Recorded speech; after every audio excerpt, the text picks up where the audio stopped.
Xin chào, chào mừng quay trở lại với Lam Rim và tôi cược rằng các bạn đang tự hỏi những cái lỗ trên cái quần jean này là gì và hãy cùng tìm hiểu nhé. Tôi sẽ đến văn bản bây giờ.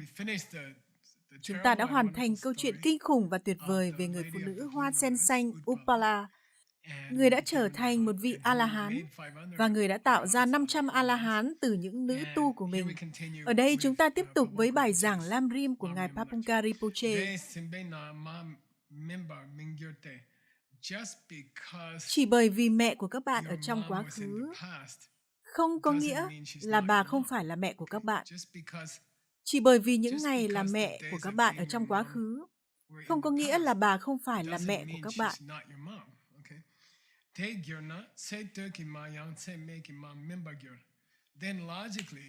Theo logic thì nếu sự thật là bà đã qua đời, nếu sự thật là thời điểm bà đã từng là mẹ của các bạn đã trôi qua, có nghĩa là bà không phải là mẹ của các bạn.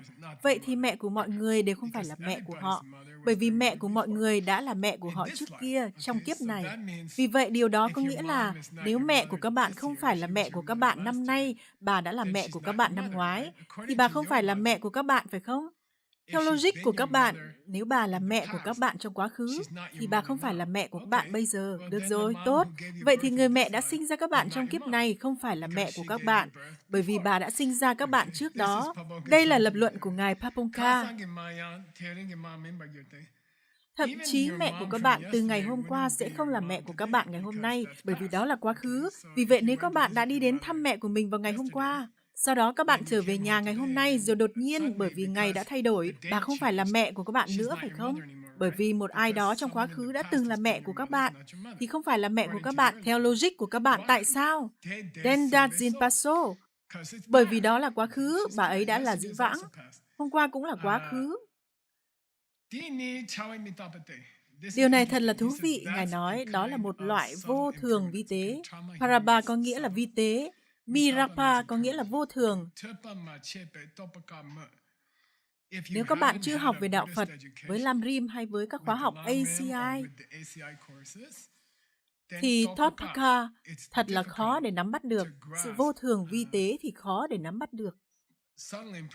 Nếu các bạn không được đào tạo chính thức, nếu các bạn chưa được đào tạo chính thức về đạo Phật, đào tạo về các tác phẩm kinh điển Mixnet, thì nó sẽ khó khăn. Tokka khó khăn để nắm bắt, tôi biết. Có nghĩa là tìm kiếm, nhưng hãy thử đưa ra một ví dụ phổ biến. Và tôi nghĩ rằng nó sẽ dễ dàng hơn cho các bạn. Dena, hãy lấy một ví dụ.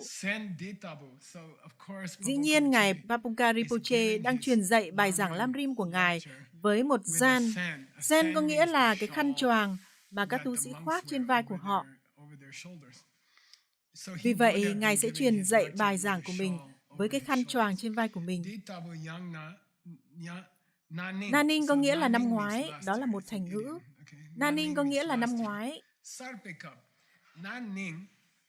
Năm ngoái, cái khăn quàng tôi khoác trên vai của tôi là mới. Nó đã không hề hôi hám. Và các bạn biết đấy, thành thật mà nói, mọi người sử dụng khăn choàng cho tất cả mọi thứ trong tu viện. Vì vậy, nó có thể như...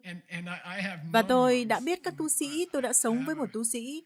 Người đã nói, tắm vào mùa đông thì không tốt.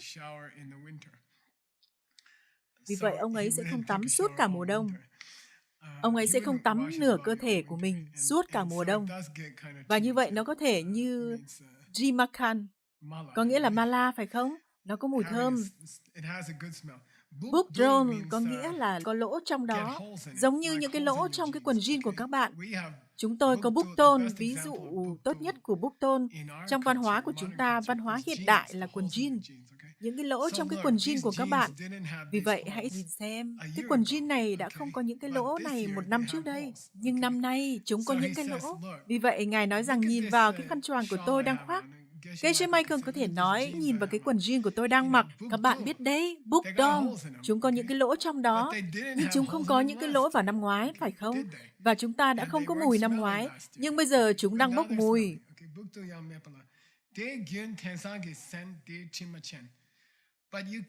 Nhưng các bạn không thể nói đây không phải là cái quần jean mà tôi mua năm ngoái. Đó là một bằng chứng rất sâu sắc. Đó là một cách giảng dạy rất sâu sắc cho chúng ta về sự vô thường vi tế. Xem này, các bạn có mặc quần jean không? Có. Chúng có những cái lỗ không? Có. Chúng đã có những cái lỗ vào năm ngoái không? Không. Chúng có phải là cùng cái quần jean đó không? Phải, chúng là cái quần jean đó. Chúng là quần jean của tôi. Và Ngài nói các bạn xem đi, bây giờ các bạn đã hiểu sự vô thường vi tế phải không? Nhưng các bạn không thể nói rằng cái quần jean ngày hôm nay mà có những cái lỗ thì không phải là cái quần jean mà các bạn đã mua tại cửa hàng gì nhỉ? Buckle năm ngoái. Chúng là cái quần jean các bạn đã mua năm ngoái. Chúng là cùng cái quần jean đó. Tại sao chúng ta lại nói về điều đó ở đây? Đúng, mẹ của các bạn thay đổi, bà khác đi. Có lẽ bà có búc đun, có lẽ bà có một cái lỗ ở đâu đó, nhưng bà vẫn là cùng một người mẹ đó. Các bạn không thể nói rằng bà không phải là cùng một người mẹ được chỉ bởi vì bà trông già hơn hoặc là bà ấy không ở gần, hay gì đó. Các bạn không thể nói đó không phải là cùng một người mẹ. Thôi nào, nó vẫn là cái quần jean đó phải không? Đó là logic. Chúng ta đang nói về dòng chảy của một đối tượng qua thời gian. Nó được gọi là gun. Và dòng chảy của mẹ của các bạn qua thời gian.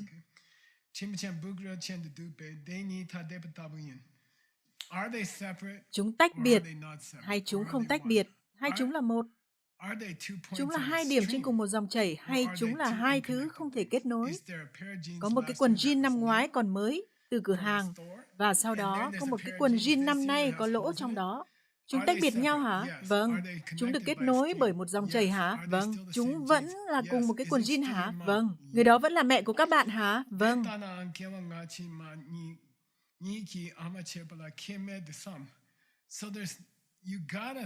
Các bạn đã phải đi theo dòng suy nghĩ này cho tới khi các bạn nhận biết rõ rằng không có sự khác nhau giữa mẹ của các bạn trong kiếp này. Tựa như cái quần jean với những cái lỗ trong đó. Và người mẹ trong kiếp trước của các bạn tựa như là cái quần jean mới, được chứ? Mẹ của các bạn ở kiếp trước là cái quần jean mới, và mẹ của các bạn trong kiếp này là cái quần jean. Người mẹ với những cái lỗ trong đó, và chúng là một dòng chảy, đó là một điều. Nếu họ đã là mẹ của các bạn trong kiếp này, và họ đã là mẹ của các bạn trong một kiếp trước, đó là cùng một người, đó là cùng một người, là cùng một cái quần jean. Các bạn đã phải suy nghĩ về nó.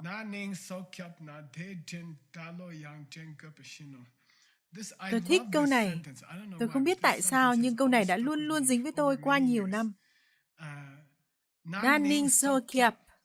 Nếu một ai đó cứu mạng của các bạn trong năm 2020, có lẽ trong 2021 các bạn có thể tỏ chút lòng biết ơn, được chứ? Năm 2020, một ai đó kéo các bạn ra từ một tai nạn ô tô hoặc một điều gì đó, cứu mạng của các bạn. Cái gì? Trong năm 2021, các bạn sẽ nói, ồ, đó là năm ngoái rồi.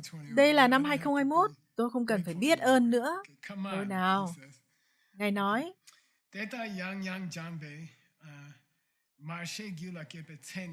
điều này rất hay. Xét có nghĩa là làm thế nào để các bạn biết khi các bạn đã có nó. Xét có nghĩa là đo lường, phải không? Giống như Setma, giống như Pramana. Làm thế nào để các bạn biết rằng khi nào các bạn đã đạt được Marche? Nó kiểu như là 1,5 của bao nhiêu nhỉ? 5 điểm. 7 điểm của việc làm thế nào để có được Bồ Đề Tâm. Nó thực sự là 1,5. Cái gì là 1,0? 1,0 là sự bình đẳng. 1,5 nó giống như 1,5 để nhận biết rõ rằng họ đã từng là mẹ của các bạn. Vậy nên làm thế nào để các bạn biết? Và tôi yêu thích điều đó trong kinh điển đạo Phật khi họ nói với một cảm xúc. Làm thế nào để các bạn biết khi nào bạn có được nó? Khi nào các bạn có thể nói, tôi có Marche? Tại thời điểm nào các bạn có thể nói, tôi có Marche? Khi nào các bạn có thể nói Gulake, có nghĩa là tôi đã có sự nhận thức rõ trong tâm trí của tôi. Tôi thực sự nghĩ tất cả mọi người là mẹ của tôi. Làm thế nào các bạn biết? Thậm chí nếu các bạn chỉ cần nhìn thấy một con kiến đang bò qua phòng tắm ở tầng dưới của tòa nhà, mà thường hay xảy ra. Đặc biệt là khi các bạn đang ngồi và thiền trong phòng tắm, các bạn nhìn thấy một con kiến đang bò xung quanh. Đã có một thời gian khi tôi còn là con của chúng sinh này, khi các bạn nhìn thấy một con kiến đang bò trên sàn của phòng tắm và các bạn ngồi đó thiền, Và các bạn tự động nghĩ, tôi đã từng là con của con kiến này. Tôi đã từng là con của con kiến này.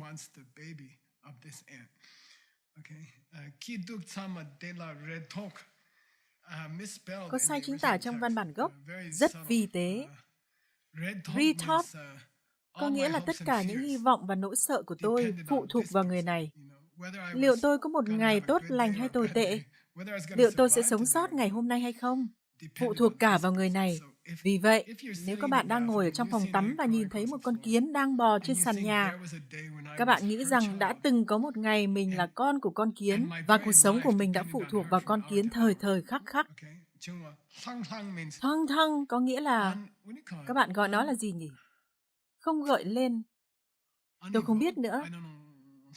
Lăng lăng có nghĩa là khi điều đó xuất hiện trong tâm của các bạn đột nhiên ha. Đúng, một cách hoàn toàn tự động. Các bạn đang không nghĩ rằng tôi nên cảm thấy thương xót hay tôi nên cảm thấy sự xúc động này, mà chỉ là một cảm xúc chiếm lấy tâm của các bạn. Lăng lăng, giống như vậy. Ồ, đây là một cảm xúc mà tôi đang tìm kiếm để sống sót qua ngày con bọ này. Rồi các bạn có Marche, và ngài ấy dùng kính ngữ cho từ sinh ra.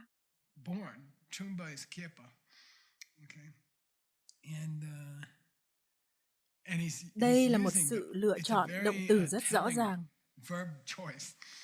Ngài nói, người đã sinh ra trong trái tim thánh thiện của các bạn.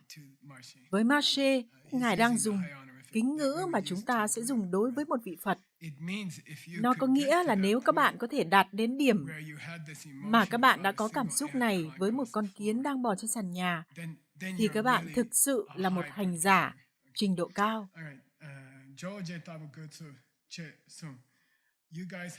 Các bạn phải giống như Ngài Atisha, giống như Đức Atisha.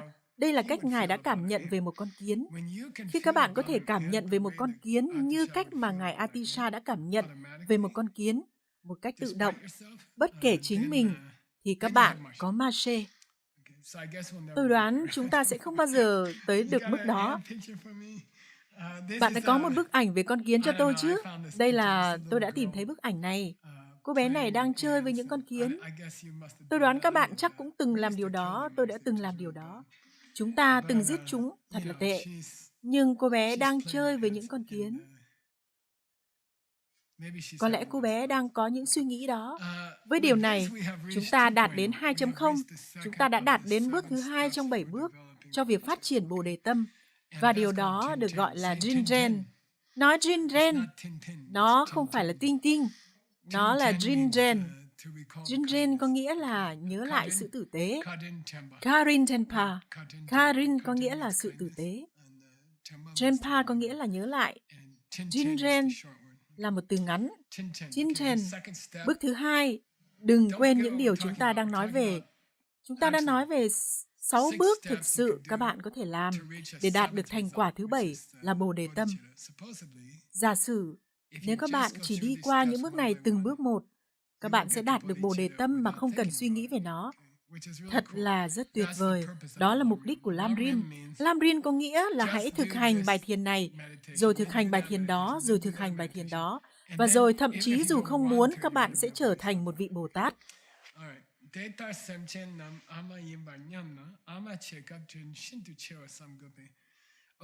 Vì vậy, tôi nghĩ rằng tất cả chúng ta bởi vì cái quần jean cũ, chúng ta gần như tin rằng tất cả mọi người đã từng là mẹ của chúng ta trước đây. Nhưng bà đã đối xử với chúng ta thế nào khi là mẹ của chúng ta? Bà đã làm gì cho chúng ta? Hãy nói về điều đó. Hãy nói về Dren Shintuche, Kadin Shintuche. Khi bà là mẹ của chúng ta, bà đã đối xử với chúng ta như thế nào? Bắt đầu thôi. Sun ở đây có nghĩa là nó có thể mang nghĩa là vũ khí. Giống như Miss Sun Charikolo, vương miện của những con dao, nhưng Sun cũng có thể mang nghĩa là đưa ra một ví dụ. Vậy ở đây, nó là để đưa ra một ví dụ. Hãy đưa ra một ví dụ. Hãy chỉ nói về người mẹ các bạn đã có trong kiếp này. Bà đã tử tế với các bạn. Toktaba. Đây là một thành ngữ nổi tiếng. Các bạn có biết Toktaba không? Ngài Tsongkhapa đã viết một bài thơ gọi là Thomapa, nó có nghĩa là vào lúc bắt đầu và lúc kết thúc và ở giữa, vào lúc bắt đầu và lúc kết thúc và ở giữa. Vậy nên bà đã vô cùng tử tế với chúng ta vào lúc bắt đầu và lúc kết thúc và suốt thời gian ở giữa. Và lúc bắt đầu là gì? Đó là ở trong tử cung, bà mang theo các bạn. Trong La Gu 9 tháng, sau đó, Ngài nói, Ngô Chu, có nghĩa là 10 ngày. Người Tây Tạng tin rằng thời gian mang thai bình thường là 9 tháng 10 ngày. Có thật không nhỉ? Tôi không biết nữa. Đúng, được rồi, được rồi. Có khu 3 lần nữa. Bà đã mang gánh nặng đó. Bà đã mang gánh nặng đó trong 9 tháng 10 ngày. Từ dog này nghĩa là sự nghi ngờ. Và ở đây nó có nghĩa là đã lo lắng rằng một điều gì đó có thể xảy ra với đứa con của bà. Đã lo lắng rằng một điều gì đó có thể xảy ra với đứa con của bà. Sub sub trong tiếng Tây Tạng hiện đại. Sub sub có nghĩa là hãy hết sức cẩn thận. Sub sub bi giống như là nếu có một ai đó, tôi không biết nữa, đang dùng một con dao sắc để cắt một cái gì đó. Người mẹ có thể nói sub sub bi. Hãy cẩn thận. Ở đây nó mang nghĩa là quyết định just, quyết định come, quyết định grow, quyết định do. Bà sẽ sub sub. Bà sẽ cố gắng để bắt đầu bằng sự cẩn thận. Về just có nghĩa là những gì bà ăn. Come có nghĩa là những gì bà uống. Crawl có nghĩa là cách mà bà bước đi. Và draw có nghĩa là cách mà bà ngồi. Vậy nên, bà sẽ phải cẩn thận về ngay cả những gì bà đã uống. Bởi vì bà nghĩ nó sẽ ảnh hưởng đến con của mình như thế nào. Nó sẽ ảnh hưởng đến con của mình như thế nào. Nếu mình đi nhanh, có làm tổn thương con không? Nếu mình ngồi theo một cách nào đó, có làm tổn thương con không? Bà luôn luôn nghĩ về con. Hết sức cẩn thận. Tôi có một hình ảnh ở đây cho các bạn. Vào một ngày tốt lành, tôi đoán vậy, tất cả chúng ta, những người mang thai, quyết định ăn salad chỉ vì đứa con. Dù cho salad là một món bị ghét cay ghét đắng, là món khủng khiếp, bà sẽ ăn salad chỉ vì em bé. Bà không suy nghĩ về bản thân mình. Bà đang nghĩ về em bé.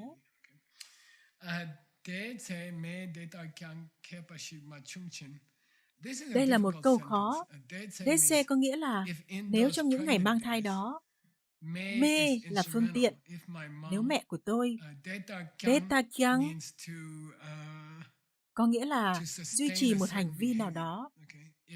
Nếu bà không phải là một Kepa, một Kepa là gì? Giống như Keduktenpa Dagi, Kedukche. Đúng, như một bậc thầy.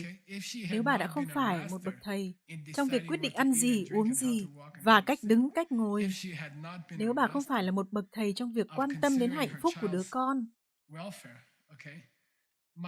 Mapufyin có nghĩa là trong tình huống đó có thể xảy ra trong trường hợp đó. Mapufyin, nếu bà đã không thực sự để tâm về việc ăn gì, phải làm gì, thì các bạn và tôi đã không ở trong lớp Ram Rim ngay lúc này rồi. Đó là một câu tuyệt hay. Các bạn và tôi đã không ở đây nghe Lam Rim. Chúng ta sẽ chết, chúng ta sẽ bị thiểu năng, hoặc chúng ta sẽ không thành công ngồi ở đây. Nếu bà đã không săn sóc trước khi chúng ta ra đời. Vì vậy, đó là một cuộc tranh luận thực sự bắt buộc đối với một nhóm lớn các tu sĩ. Các bạn biết chứ, đây là một nhóm lớn các tu sĩ rất yêu thích các lớp học Geshe của họ. Và sau đó Ngài Prabhupada nói, Ngài không nói bà đã cứu sống mạng sống của các bạn, bla bla bla. Ngài nói, các bạn sẽ không học được Abhisamayalankara nếu không nhờ có mẹ của các bạn. Ôi trời ơi, các bạn có thể tưởng tượng được không? Các bạn sẽ không bao giờ được nghe về trung đạo. Và sau đó tất cả các tu sĩ thì, ôi trời ơi, các bà mẹ của chúng ta thật tuyệt vời. Được rồi. Rangre Data có nghĩa là tất cả chúng ta đang ngồi đây ngay lúc này. Chudanjang. Từ Jan này là một từ rất quan trọng trong ngôn ngữ đạo Phật. Nó có nghĩa là gặp được một điều thiêng liêng. John, giống như khi các bạn, tôi còn nhớ mọi người sẽ đến thăm điện thờ Mông Cổ nơi tôi đã sống, và họ đến chủ yếu là để nhìn ngắm những bức tranh. Tôi đã nói với thầy của tôi, ngài Rinpoche, tôi nói, con sẽ đi chỉ cho họ xem những bức tranh. Thầy nói, không, không, không, chúng ta không nói là chỉ cho họ xem những bức tranh, họ sẽ gặp gỡ Pháp thiêng liêng. Các bạn phải nói là Chu Đăng Jan. Hãy nói Chu Đăng Jan. Chu Đăng Jan, Chu nghĩa là Pháp, Đăng có nghĩa là với, mà Jan có nghĩa là gặp gỡ với Pháp. Vì vậy, các bạn không nói rằng tôi sẽ đi để nhìn ngắm những bức tranh. Các bạn nói tôi sẽ đi gặp gỡ Pháp thiêng liêng, đó là một từ hay. Vì vậy, các bạn sẽ không có cơ hội để Chu Đăng Jan nếu mẹ của các bạn đã không cẩn thận khi uống những gì bà đã uống. Khi các bạn đang ở trong tử cung của bà, các bạn sẽ không ngồi ở đây ngày hôm nay để nghiên cứu về Pháp thiêng liêng nếu mẹ các bạn đã không cực kỳ cẩn thận, ngay cả ở trong tử cung, ngay cả ở trong tử cung. Và đối với một người thật sự trân trọng đời sống Pháp của họ, thì đó là một tranh luận rất lớn, đó là một mảnh logic lớn. Các bạn tốt hơn hết phải tử tế với mẹ của các bạn. Tại sao? Bởi vì bà là lý do tại sao các bạn đang ngồi trong lớp Lam Rim ngay lúc này. Các bạn có thể tưởng tượng được việc không có mặt trong lớp Lam Rim ngay lúc này không? Tôi biết tôi sẽ như thế nào. Tôi sẽ là một giáo sư tại trường Princeton hay gì đó, và tôi sẽ không hạnh phúc, và tôi sẽ ly hôn 2 lần, và tôi sẽ uống rượu mỗi đêm để làm cho cuộc đời mình dễ chịu đựng hơn một chút, và tranh giành với các đồng nghiệp của tôi để xem ai có thể xuất bản cuốn sách trước, và tôi sẽ là như vậy. Tôi biết, vì vậy tôi biết ơn. Được rồi.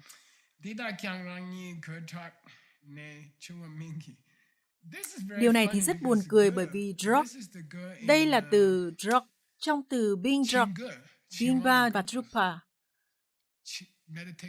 những chướng ngại của thiền định, sự đờ đẫn và kích động.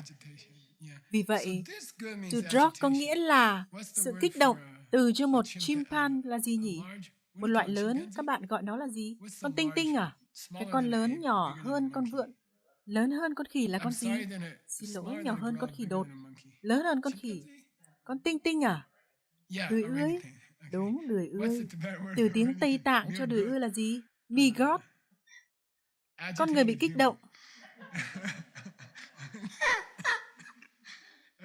Vì vậy, God rap, từ rap này với từ growth này nghĩa là sự nỗ lực của các bạn và sự lanh lợi của các bạn. Sự thật rằng các bạn đang ngồi ở đây trong một lớp học về Pháp hoặc ở trong một lớp mix nut với sự thiêng liêng nhất của Pháp, không phải bởi vì các bạn đã quá lanh lợi hoặc các bạn quá thông minh đến mức các bạn đã tự đến đây. Đó chỉ vì mẹ của các bạn đã uống đúng khi bà đang mang thai. Và nếu bà đã uống một thứ gì đó khác, các bạn có lẽ sẽ không có bộ não để ngồi ở đây. Và đó là sự thật. Đúng vậy. Vậy nên, đó chỉ là nhờ vào mẹ của các bạn. Dini có nghĩa là đó chỉ là tất cả công trạng dành cho mẹ của các bạn là các bạn có một bộ não. Để ngồi đây trong lớp Lam Rim, hãy nghĩ về điều đó. Bà có thể đã dùng thuốc, bà có thể đã làm những việc khác, bà có thể đã uống rượu, các bạn có thể đã ngu si đần độn từ hành vi sai trái của bà trong khi bà mang thai. Nhưng bà đã chăm sóc cho các bạn từ lúc đó. Bà đã bắt đầu khi các bạn nghĩ về sự tử tế của người mẹ. Jinran, bước số 2. Đừng chỉ bắt đầu từ sau sự sinh ra của các bạn. Hãy bắt đầu từ sau sự thụ thai của các bạn. Bà đã bắt đầu chăm sóc các bạn từ lúc đó. Có lẽ thậm chí ngay cả trước khi thụ thai, phải không? Được rồi, vì vậy tôi thích bức ảnh này. Khi tôi nghĩ về, tôi đã nói tôi sẽ đi tìm một bức ảnh của một buổi học Lam Rim mà chúng tôi đã thực hiện, để tôi có thể nói rằng chúng tôi đã ở đó. Và tôi thích bức ảnh này. Đây là một khóa Lam Rim mà chúng tôi đã có ở Bali. Mới đây hình như là một năm trước. Và đây là nhóm người Việt Nam. Đây là những học viên từ Việt Nam. Họ đã biểu diễn một điệu múa đẹp. Sau đó, người Nhật đã biểu diễn một điệu múa đẹp. Và sau đó, người Trung Quốc đã biểu diễn một điệu múa đẹp. Và để chúng tôi đứng được ở đó và xem được điệu múa đẹp này, ngay giữa một buổi giảng cao quý nhất, các bạn sẽ không thể ở đó nếu mẹ của các bạn đã ngược đãi cơ thể của bà trong khi bà mang thai. Bà đã chăm sóc các bạn trước khi các bạn ra đời. Được rồi.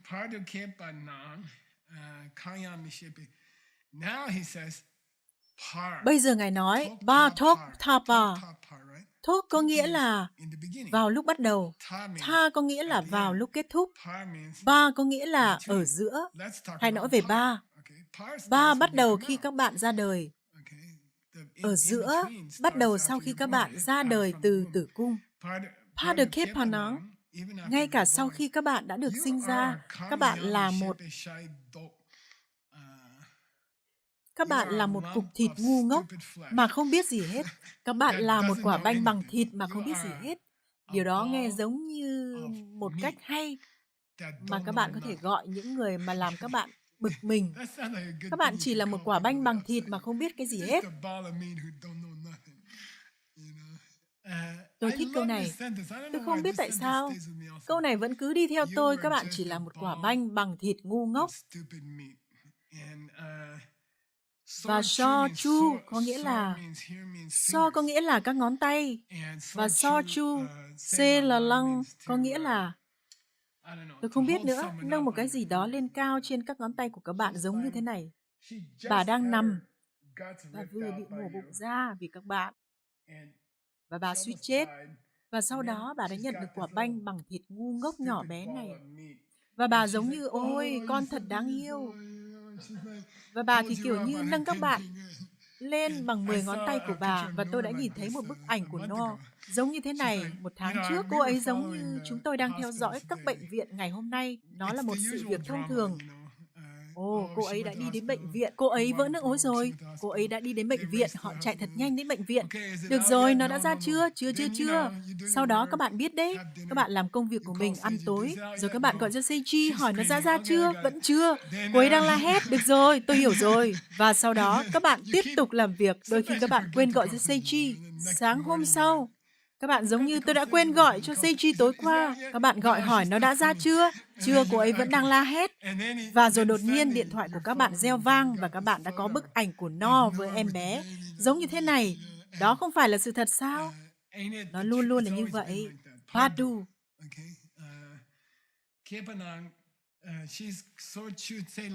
Bà đang giữ các bạn trên 10 đầu ngón tay của bà.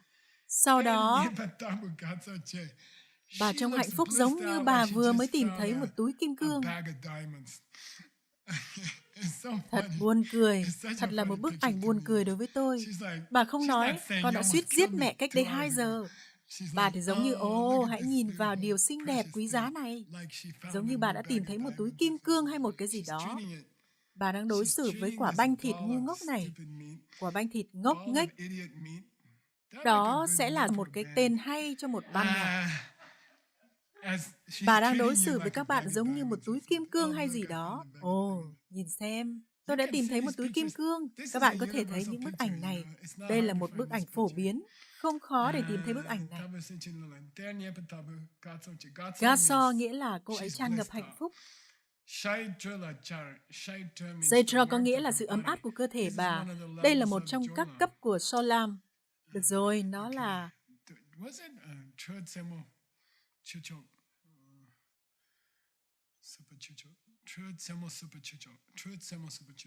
Vì vậy, cho có nghĩa là sự ấm áp. Về mặt triết học cũng vậy, gần chạm đến một tính không được gọi là sự ấm áp. Ở đây, Saitro có nghĩa là xác thịt của bà, sự ấm áp của xác thịt của bà. Sa có nghĩa là bà giữ các bạn trong sự ấm áp của xác thịt của bà. Bà cố gắng để tìm ra những nơi để đặt các bạn mà là Champa, giống như Champayang. Theo tiếng Phạn là gì? Manju. Đúng. Và đó là một cái tên thông thường cho phụ nữ ở Ấn Độ. Manju, nhẹ nhàng hoặc mượt mà, hoặc một cái gì đó tương tự thế. Vậy nên khi bà đặt các bạn nằm xuống, bà cố gắng tìm một nơi đẹp mềm mại cho các bạn, một nơi mượt mà cho các bạn. Đó là một cách tốt để nhớ Đức Manjushri. Và sau đó, đây là Psu mà Đức Phật đã nói với Upala khi Ngài lần đầu thấy bà ấy. Chào đón. Ngài chào đón các bạn. Từ sus này có nghĩa là chào đón. Và chào đón các bạn với một Baizum, có nghĩa là một nụ cười tràn ngập yêu thương. Con vừa mới được lấy ra từ bụng của mẹ. Mẹ đã chảy máu ở khắp nơi. Họ vừa mới khâu lại cho mẹ. Thuốc giảm đau đã hết tác dụng. Mẹ yêu con thật xinh đẹp. Thật điên rồ phải không? Được rồi. Nap có nghĩa là nước mũi thò lò, mà đến từ mũi của một đứa trẻ. Đó là... Tôi xin lỗi. Chopa có nghĩa là cho phép, hoặc là thích hợp. Giống như khi các bạn yêu cầu giáo viên của các bạn, con có thể rời khỏi bây giờ không? Các bạn nói, Go Chopa, con có thể rời khỏi bây giờ không? Con có thể, thầy có cần con cho bất cứ việc gì khác không? Từ Chopa này có nghĩa là bà có thể có. Nó sẽ ổn nếu bà lau nước mũi thò lò của các bạn với Lapa của bà, từ mũi của các bạn với bàn tay, ngón tay của bà. Nhưng Gondok, đây là từ dog mà chúng ta đã có. Bà sợ nó có thể làm đau các bạn, vì vậy bà lau nó với kha của bà, miệng. Đúng, bà lau nước mũi thò lò ra khỏi mũi của các bạn với đôi môi của bà, bởi vì bà sợ những ngón tay có thể quá thô ráp. Dog, Mijakba, các bạn đi vệ sinh. Bà có thể cạo nó ra với cái muỗng nhựa hay cái gì đó. Nhưng bà sử dụng Lapa của bà, đôi bàn tay của bà, bởi vì bà sợ nó có thể gây khó chịu cho mông của các bạn nếu như dùng một cái muỗng hoặc loại vải nào đó, hoặc một cái gì đó và bà sử dụng chính những ngón tay của bà. Fizz có nghĩa là để lau. Japchi có nghĩa là điều đó có nghĩa là gì? Đồ đánh bóng giày.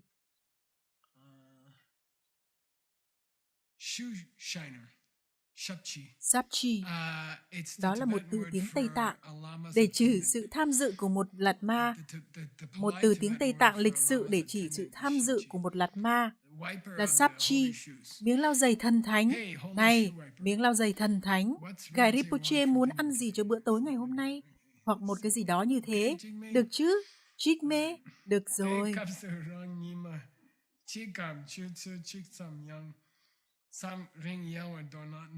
Bây giờ, nếu bà đã đưa ra quyết định là sẽ nghỉ ngơi và để chúng ta một mình trong một ngày, hoặc thậm chí là 1 giờ, Nimachi có nghĩa là 1 ngày, Gam có nghĩa là hoặc, có nghĩa là 1 giờ. Nếu bà đã đưa ra quyết định, con biết đấy, hãy cho mẹ nghỉ giải lao. Con biết mà, mẹ sẽ đi xem phim hay gì đó ở một trong rạp chiếu phim. Có nghĩa là rời khỏi các bạn. Yangdo nghĩa là bỏ rơi một ai đó. Nếu bà đã rời khỏi tôi trong một ngày, 24 giờ hoặc thậm chí 1 giờ, và đi xem một bộ phim hoặc đi chơi với bạn bè của mình, có lẽ một con chó có thể sẽ đến và ăn thịt tôi. Điều đó có thể xảy ra. Hoặc Yangna, hoặc có lẽ tôi có thể đã bị một con chim lớn tha đi. Và tôi đã từng nhìn thấy những động vật nhỏ bị tha đi bởi những con chim trong sa mạc. Những động vật bé thực sự có thể bị tha đi bởi những con chim. Nó cũng có thể xảy ra với con người. Có một câu chuyện về Đức Lạt Lai Lạt Ma thứ nhất. Trại của cha mẹ Ngài bị tấn công bởi bọn cướp. Mẹ Ngài đã giấu Ngài trong một vài tảng đá và quay trở lại để chiến đấu. Và khi họ quay trở lại để tìm Ngài, Ngài đang được bảo vệ bởi một con kền kền lớn hay con đại bàng. Nó đang đứng gần và quan sát Ngài. Dù sao thì có khả năng rằng tôi đã bị tha đi bởi một con chim. Hoặc là tôi có thể bị rơi xuống khỏi một cái bàn hoặc một cái ghế và vỡ đầu. Từ Giang này có nghĩa là rời khỏi một hẻm núi hoặc một loại vách đá nào đó. Rơi xuống khỏi một vách đá. Trẻ con thì có thể bị như vậy. Tôi có thể đã chết nếu bà bỏ rơi tôi, thậm chí chỉ trong 1 giờ hay 1 ngày. Tôi có thể đã chết. Rất có khả năng rằng tôi có thể đã chết. Bà đã cứu mạng chúng ta hàng trăm lần mỗi ngày. Và các bạn có thể nhìn thấy điều đó. Ý tôi là tôi đang làm việc với Seiji mỗi ngày trên Zoom. Cậu ấy có một đứa con mới sinh, vợ cậu ấy là No. Nhân tiện thì họ đã kết hôn ngày hôm qua rồi. Họ đã có giấy tờ của họ. Cô ấy không bao giờ, những người mẹ thì có loại bản năng là không được phép sao nhãng cho dù chỉ một khoảnh khắc khỏi đứa con của họ. Bà hoàn toàn được kết nối với đứa con. Bà nhận thức được nếu có bất cứ điều gì nguy hiểm xung quanh đứa con, hoặc là hơi nguy hiểm thôi, và bà hoàn toàn biết được sự an toàn của đứa con như thế nào. Vào bất cứ thời điểm nào, được rồi. Nếu bà đã không làm như vậy, chúng ta chắc chắn có thể đã chết rồi. Tôi có một người bạn thân của thầy tôi, người mà đứa con của cô ấy đã bị đâm bởi một cái xe tải, bởi vì cô ấy nhìn đi đâu đó một lúc, và điều đó đã xảy ra. Chúng không thể chạy, chúng không thể nghĩ, chúng chỉ ngồi đó.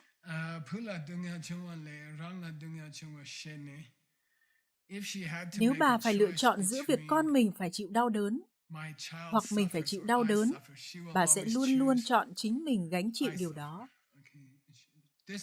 Từ dumb này có nghĩa là chọn. Thana có nghĩa là vào lúc kết thúc, ở một mức độ cao nhất. Tinkiteyang, thậm chí cả khi bà đang ngủ, một phần tâm thức của bà vẫn đang nhìn đứa con của mình, vẫn đang quan sát đứa con của mình, thậm chí kể cả trong giấc ngủ của bà. Bà không bao giờ ngủ say như là bà đã từng trước khi bà có em bé. Bà không bao giờ ngủ ngon như bà đã từng trước khi bà có em bé. Giấc ngủ của bà luôn luôn là giấc ngủ một nửa, bởi vì bà đang nghĩ liệu rằng có một điều gì đó đang xảy ra với em bé không? Được rồi, và ở đây chúng ta có một người mẹ đang kiểm tra con mình khi ngủ. Tôi nghĩ ngày nay, ngay cả khi tôi sẽ phải trải qua điều này như một người ông. Tôi có một đứa cháu mới, Matri, và tôi có thể thấy rằng họ đã học được, Seiji và No đã học cách để không ngủ. Họ đã học được cách chỉ ngủ nửa giấc mọi lúc. Thật là thú vị và thật là tuyệt vời. Vậy nên, hãy chỉ cần suy nghĩ về sự thật là mẹ của các bạn đã làm điều này cho các bạn, và con kiến đang bò trên sàn nhà tắm đã làm điều này cho các bạn. Được rồi, chúng ta sẽ tiếp tục với Jidran trong tập tiếp theo.